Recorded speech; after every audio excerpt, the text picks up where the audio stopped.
Just about everyone knows that government at every level is requiring more and more Americans to get a government-issued license before they can earn an honest living.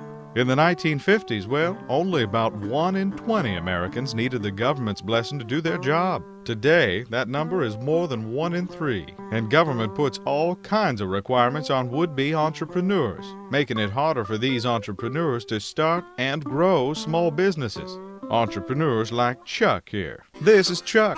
Oh, Chuck hates his job, but Chuck has an idea. I'm going to fix computers in my garage and sell them for low prices.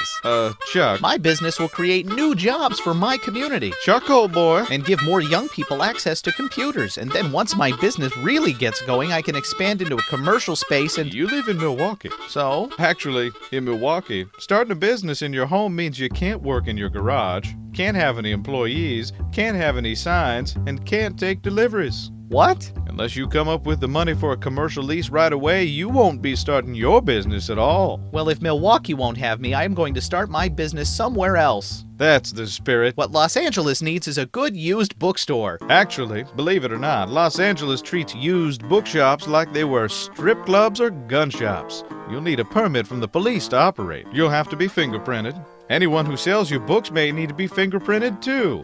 For every book you buy, you'll have to stamp it with an individualized number that corresponds to a bill of sale that identifies the book and who it came from. The police get to inspect those bills of sale, and hold on, you'll also have to hold books for at least 30 days before you sell them, just in case the police have any questions. But the First Amendment to the Constitution protects my... The First Amendment? Well, how quaint.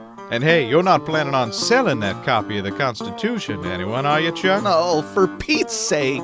Balloon advertising? Well, that's an idea that's on the rise. Maybe you're onto something here, Chuck. But remember, Chuck, entrepreneurs aren't the only ones who have ideas. Bureaucrats have them too. Here in Houston, you're only allowed to use balloons to sell cars, or if you have a message that doesn't sell anything at all. That's ridiculous. You're right. All balloons now banned in Houston. Maybe Houston just ain't your kind of place, Chuck. How about D.C.? Oh, want to be an interior designer, huh? Not too bad. Not too bad at all. But in Washington, D.C., you'll need a license before you can tell people where to put those paintings, pillars, and planters. But that doesn't make any sense. Actually, that makes a ton of sense. And dollars, too.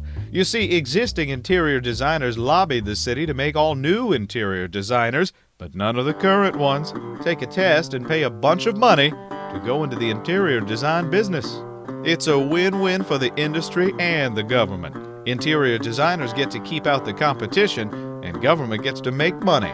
Don't go ruining a good thing by trying to lower prices for consumers now. Now you're talking, Chuck. Miami. Nice and sunny down there. Valencia oranges and lots of tourists, too.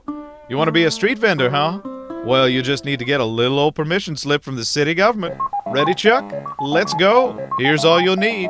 An occupational license from the city of Miami. An occupational license from Miami-Dade County. A license from the Florida Department of Business and Professional Regulation if you want to sell prepared food. Or, if you want to sell pre-packaged food, a license from the Florida Department of Agriculture. Or if you want to sell gum, another license from the city of Miami. A city of Miami tax certificate. A state of Florida tax certificate. A certification from the Florida Department of Revenue that all your taxes have been paid. A copy of the current Florida Department of Motor Vehicles registration for your cart. A license plate for your cart. A cart certification form signed by 3 different bureaucrats from 3 different departments. And $500,000 in insurance coverage for any bodily injury or property damage caused by your vending.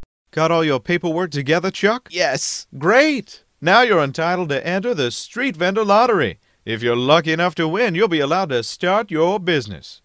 And the winner is... Oh! Not you. Tough luck, Chuck. This is still Chuck. He still hates his job. Any ideas left, guy? I'm just going to sell the leftover stuff from my computer business and go back to my old job. Actually... What? If you want to close a business in Milwaukee, you'll need a government-issued license for that, too. And you'll have to give the government an itemized inventory every day of everything you're selling. Sorry, guy. That's just the cost of doing business. Or of, going out of business. Oh, I just give up. Excellent. Now, if you'll excuse me, I've got to go fix this unemployment problem. Want to help people like Chuck? Visit www.ij.org to learn more and support IJ's work protecting economic liberty.